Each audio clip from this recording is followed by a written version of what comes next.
I'm Wolfram Alderson. I'm an artist and a social change agent. Imagine a universe where love is the most powerful force in the universe. Imagine what that looks like. Unlike previous stages of my artwork where I was inspired by other mythologies and cultures, I'm now basing all my work in a mythology that I've created myself, which I call Pupazzo Universo, which is Italian for puppet universe. All of the themes and characters and symbols are all coming out of that epic.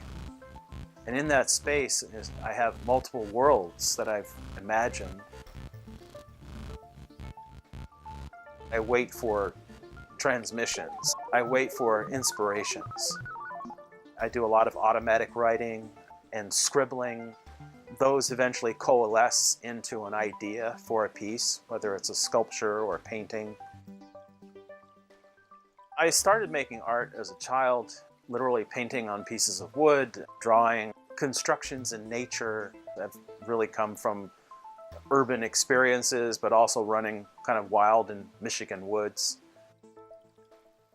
I'm what you might call an outsider artist or a savage artist. My techniques don't really come from any sophisticated school of art. I could say I'm a self-taught artist, but I don't like that term because it sort of implies that it's coming from you. I really believe, like I think many primitive artists, they were tapping into an energy. I see primitive as being more pure, closer to the earth, genuine, authentic, maybe even childlike. I think of myself in a sense sort of like a shaman tapping into a spiritual dimension. I believe in art as a transformative power and force, and not as a spectator sport. It's a form of play to allow your imagination to run wild. I've decided to create an exhibit around this epic science fiction novel that I've been writing, Pupazzo Universo. Each one of these pieces is like an illustration for this book. I'm looking at what love looks like as if it is the most powerful thing in the universe. What stories unfold based on that assumption?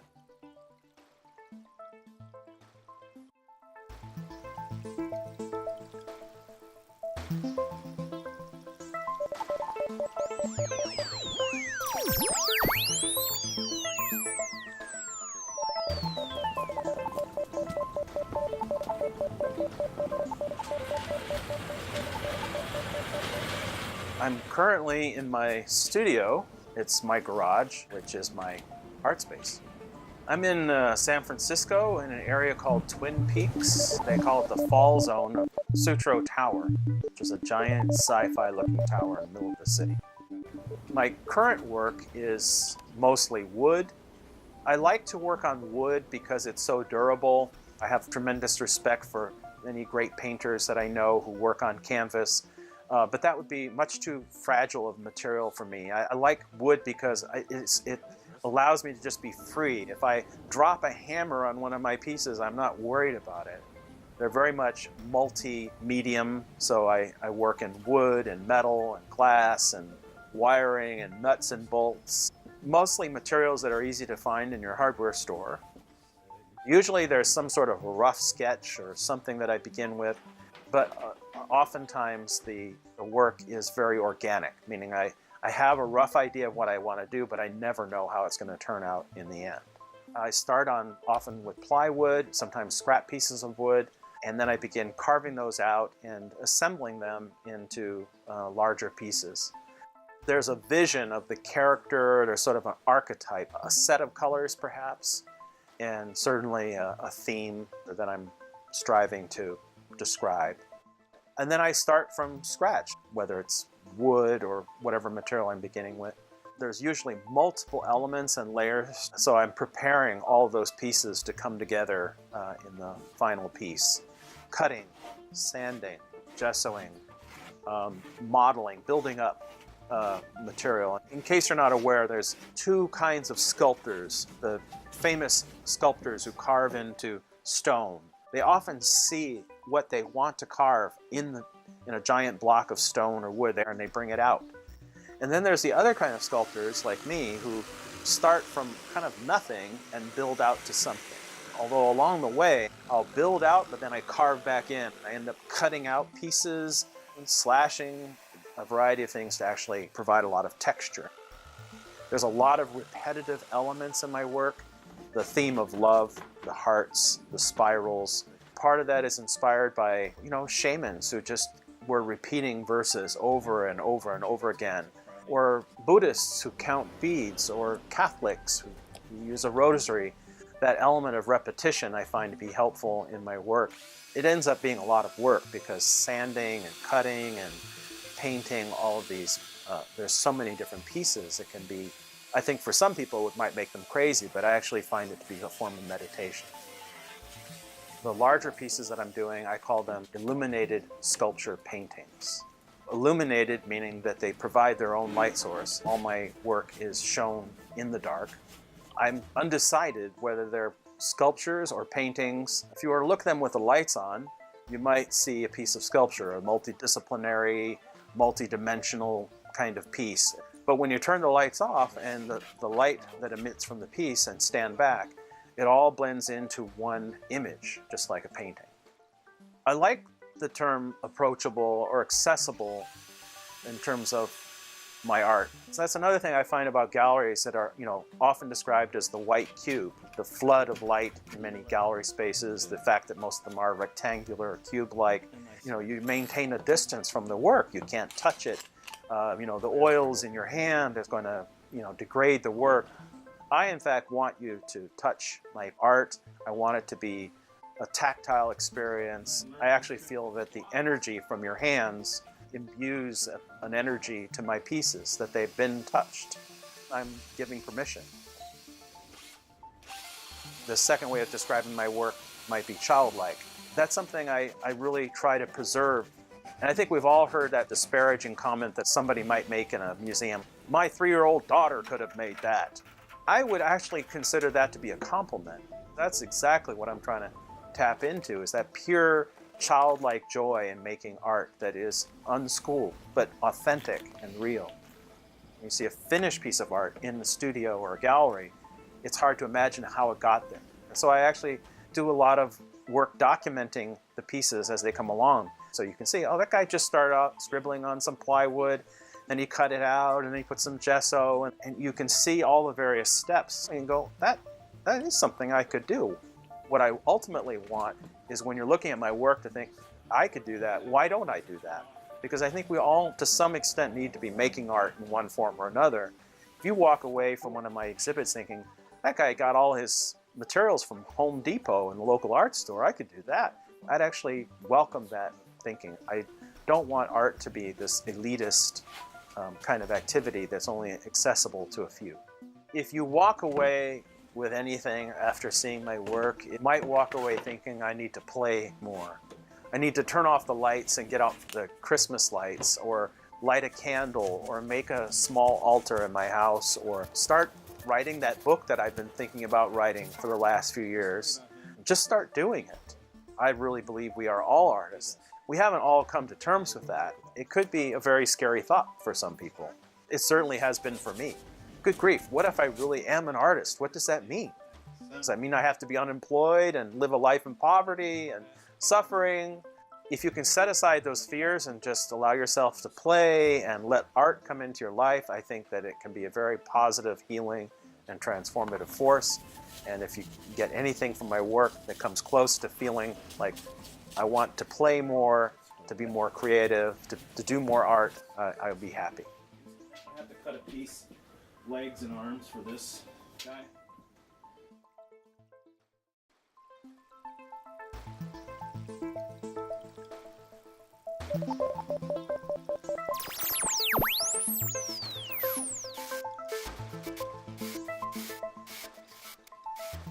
Well, my process for making art really begins in an epic science fiction novel that I've been writing the last few years, Pupazzo Universo. So much of modern science fiction is dystopian, apocalyptic, paternalistic, militaristic, blow things up in space. Unfortunately, the themes that get carried out into the universe are often based on some of our darkest fears, not our best and brightest. Pupazzo Universo is about imagining what a bright universe filled with love looks like. Imagined a planet on the other side of the universe where they're essentially 1,000 years ahead of us, at least in terms of their cultural evolution.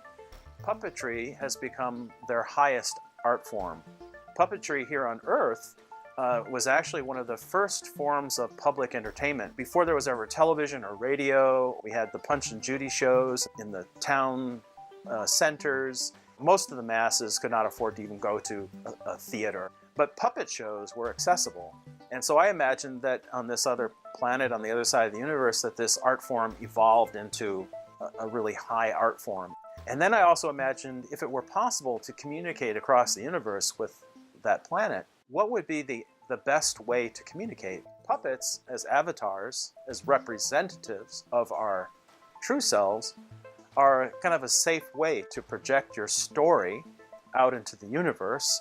They are actors. They're representatives of our drama. When I was a child, I was rummaging around through my grandparents' basement and found an old chest. And in that old chest were some old puppets that my grandmother had as a child. And the puppets were sort of the classic puppets, a king, a queen, a court jester. I started playing with the puppets, creating my own puppet stages. Over the course of my life, though, I've always had a serious interest in puppets. I've been to some wonderful festivals where puppetry and puppeteers were exhibiting their work from around the world. Imagine a different kind of puppetry. What I'm really striving to do is bring puppets into the gallery space, to bring puppets into science fiction, to literally take them into other worlds. I'm preparing for an art show called the Love Icon Show. This show will feature a number of characters and themes that are portrayed in this epic. Each one of these are icons representing an aspect of love. This is the kind of primordial piece, one of the first pieces I've made for the exhibit. This character is Tunge, and she's a lead character in this epic Pupazzo Universo. This piece reflects a mythology of love.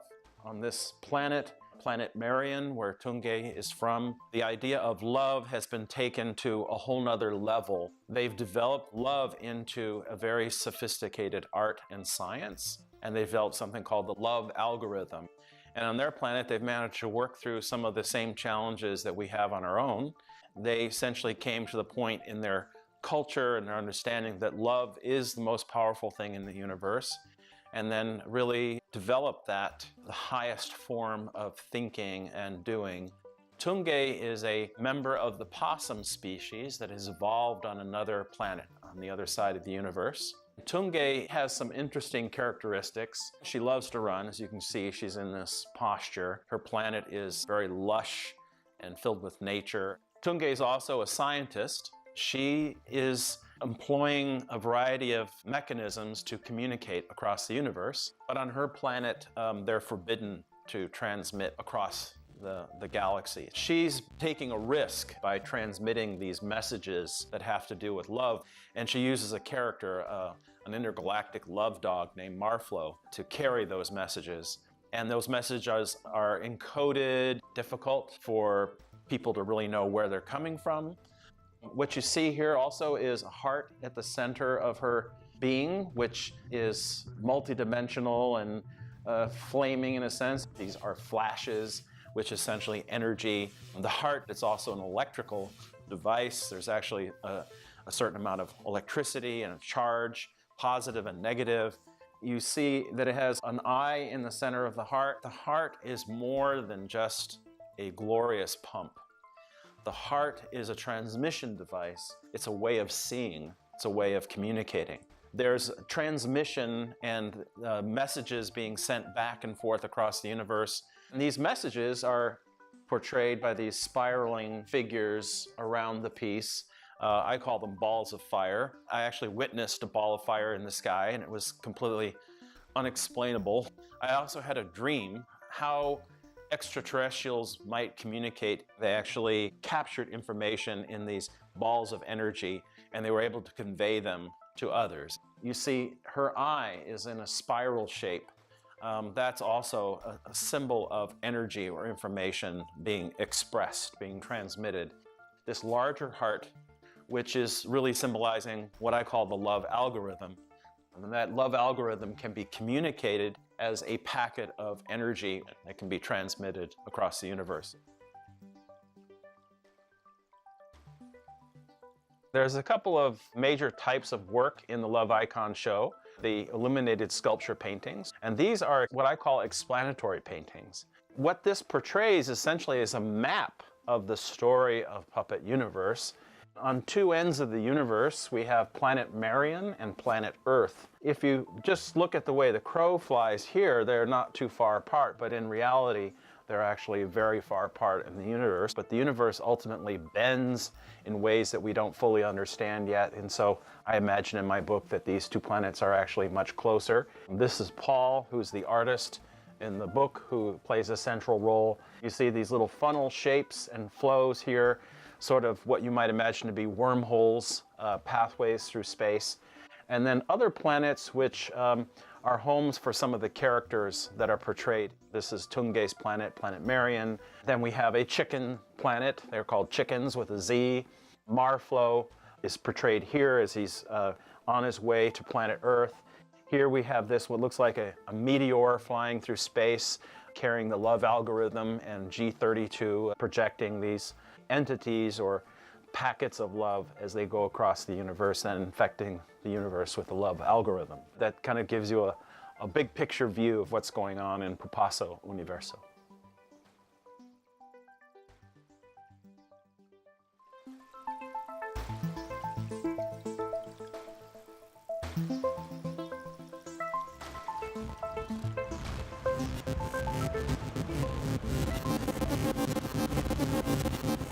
Well, my art really begins in an epic science fiction novel that I've been writing the last few years.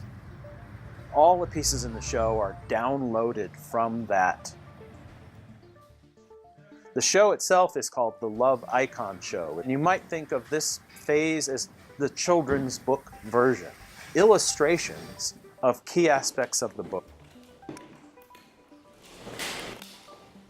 This is a 3-day solo exhibit. Friday night, the first night, is kind of a classic art opening night.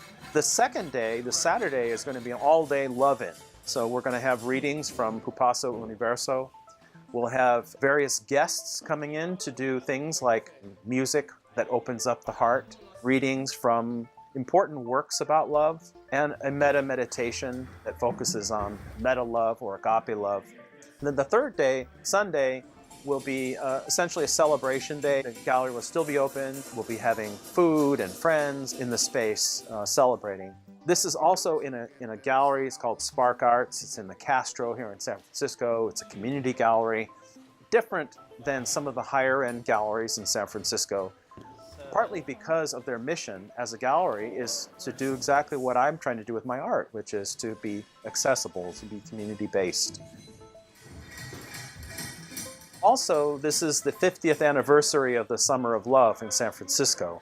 It was like a tipping point in alternative culture. There was a lot of magic and of great poets and musicians and cultural change agents were sort of birthed around that time. We're celebrating the Summer of Love with a lot of nostalgia and looking back. In the case of my show, I'm not looking back, I'm looking forward. Oftentimes the conversation about love is reduced to romantic love or sensual love. I'm really talking about the broader subject of love, meta love, agape love, universal love. So it's going to be a very child and family friendly show. I think people who come to the show are going to experience some drama in a very positive way. And that to me will further the cause of love.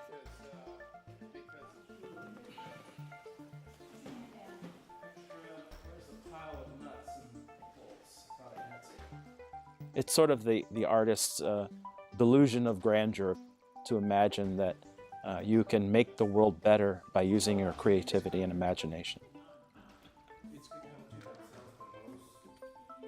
This is a childlike fantasy. Anybody who hears me talk about love winning, love being the ultimate force in the universe, love being entertaining, it's almost a childlike assumption to begin with. All of that support from different circles in my life is just so essential to maintaining and sustaining yourself as an artist. I had a number of technical people involved. I learned a lot about just the nuts and bolts things about the installation, how to black out the light in the gallery space. I actually had a physicist helping me on the wiring of my massive love altar. It's a 9-foot tall piece with a lot of lights in it and several hundred feet of wire, so it's great to have that kind of support. There you go. One filter I apply to all of my work is that this is all part of some fantastic intergalactic love opera. For me, it took years just to take a simple idea that I had. Love could be an entity in and of itself. It could be bigger than us, bigger than humans, bigger than Earth. It could be something that's out there in the universe, and we've simply downloaded it or finally been able to understand it as a species that's evolved to a certain point.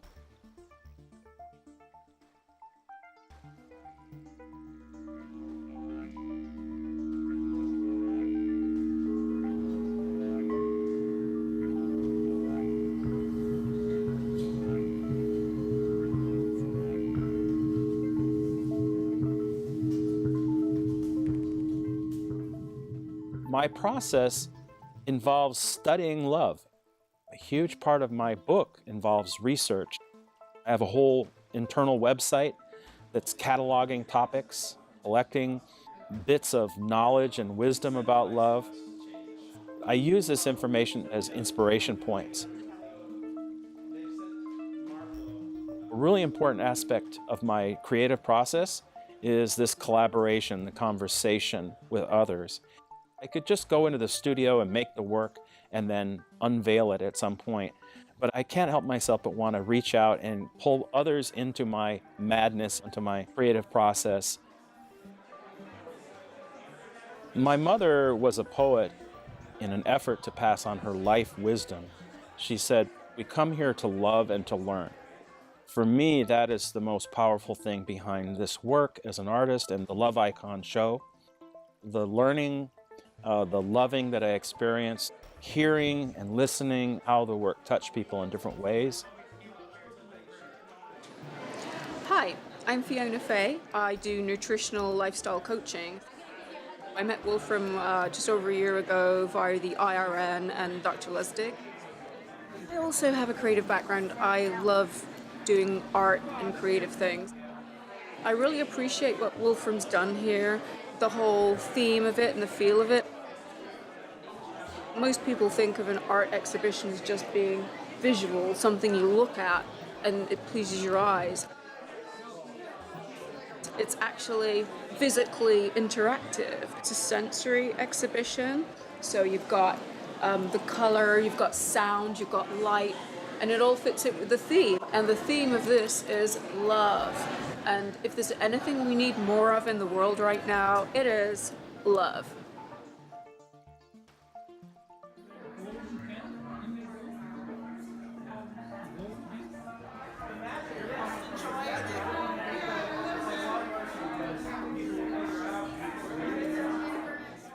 How do you market something like a Love Icon show that features characters from outer space talking about universal love? How do I market a show that's completely in the dark? Part of the challenge with this exhibit is really presenting you with some images and themes and characters about love that just come out of, literally like out of outer space. A possum character, a dog character, a chicken character, a robot flying through space.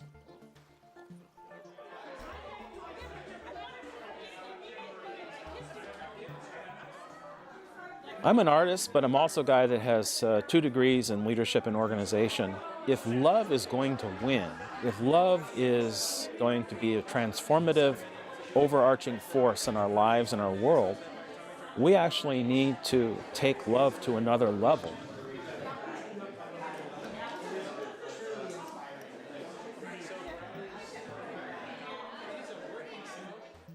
I'm really thankful for the positive reception that I've received so far.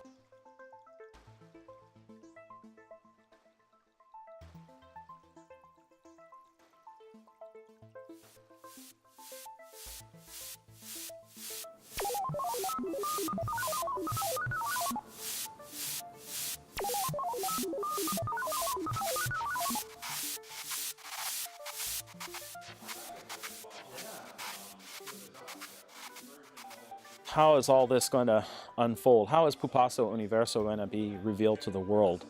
I'll give you a little spoiler. At some point in the future, a little girl finds some children's books that provide a summary of what ultimately is this science fiction epic.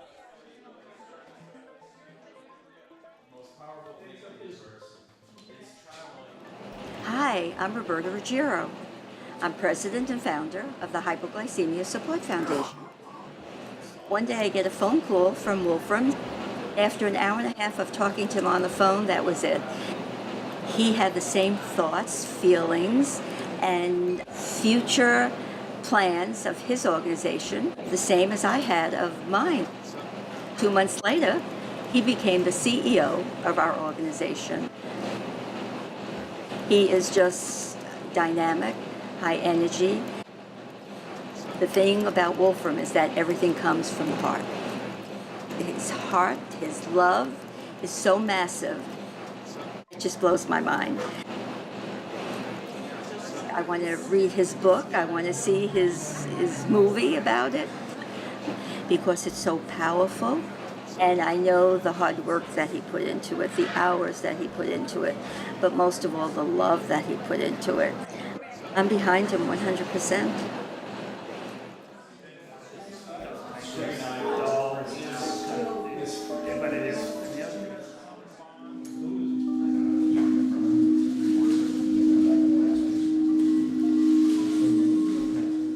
I have a number of alter egos in Pupazzo Universo that are also expressed in my artwork.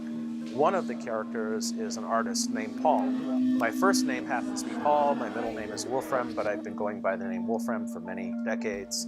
The character Paul in the book is sort of another life that I've lived where things turned out a little differently.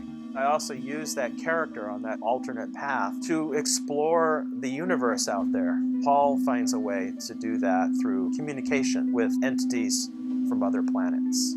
I'm also working really hard to blur the space between fantasy and reality.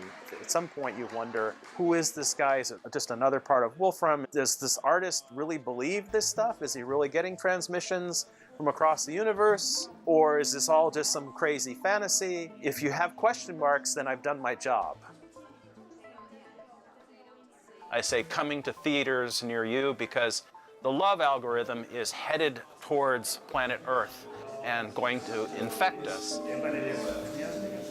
This is a community gallery space, and one of the things that happens here is a really amazing meditation group, and our meditation teacher, John Martin, is here.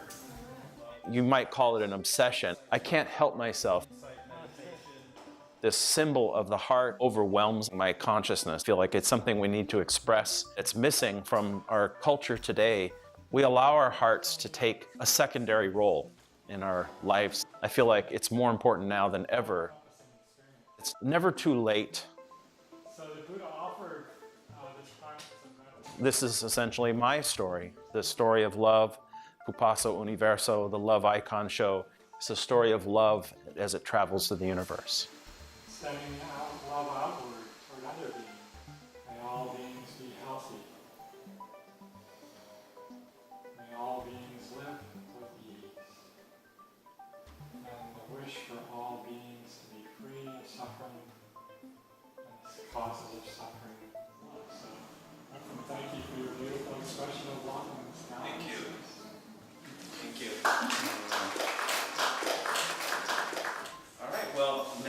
just enjoy each other's company, and thanks for being here. Thank you. Thank you, Wolfram.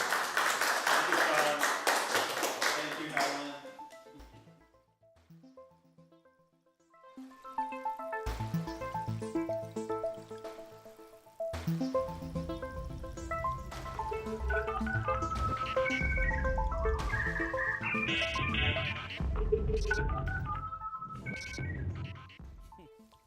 Reflecting on the opening of the Love Icon show, I was just blown away by the reception, great turnout that we had, people coming from around the country and even from out of the country.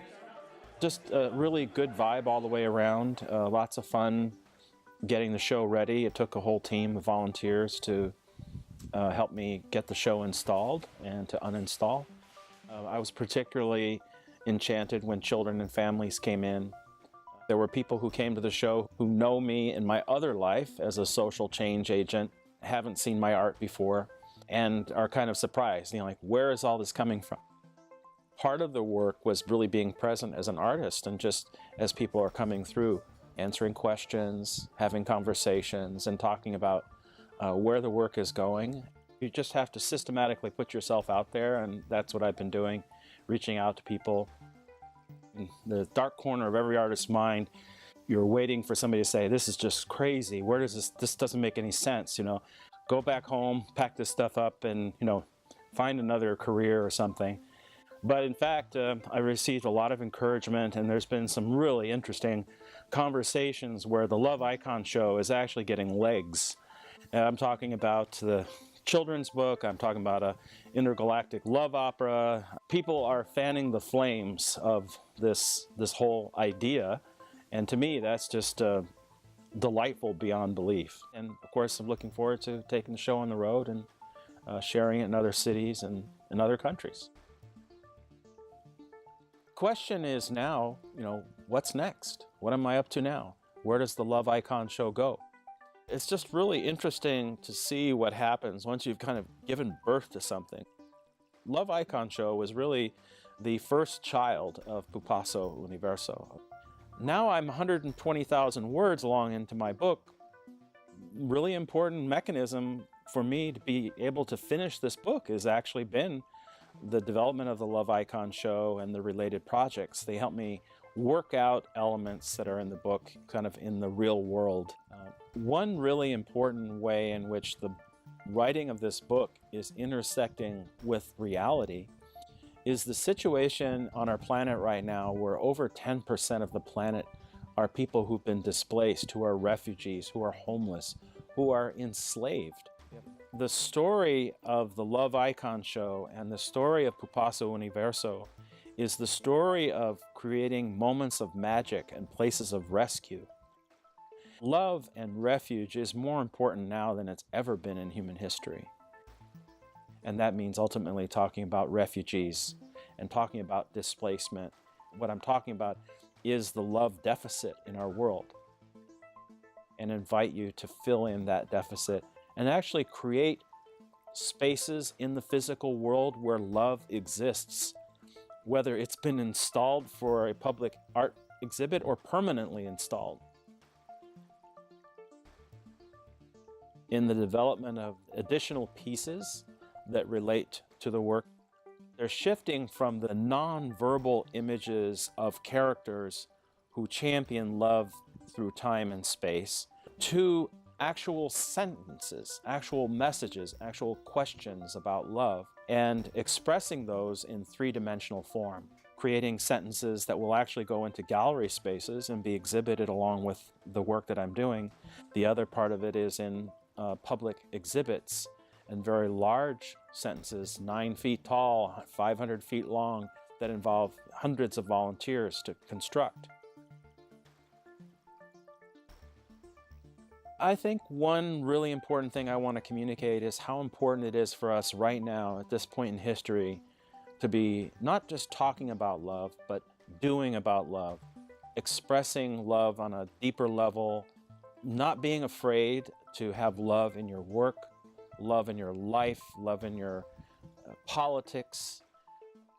Van Jones has called for the formation of a love army, and I'm going to do everything in my power with the time I have left here on Earth to do that. I'm looking forward to working with others who want to be a part of that love army, and I know that it will reward you beyond your wildest dreams. Thank you. Thank you to all of you and to everyone who's been supportive of this work. Thank you so much.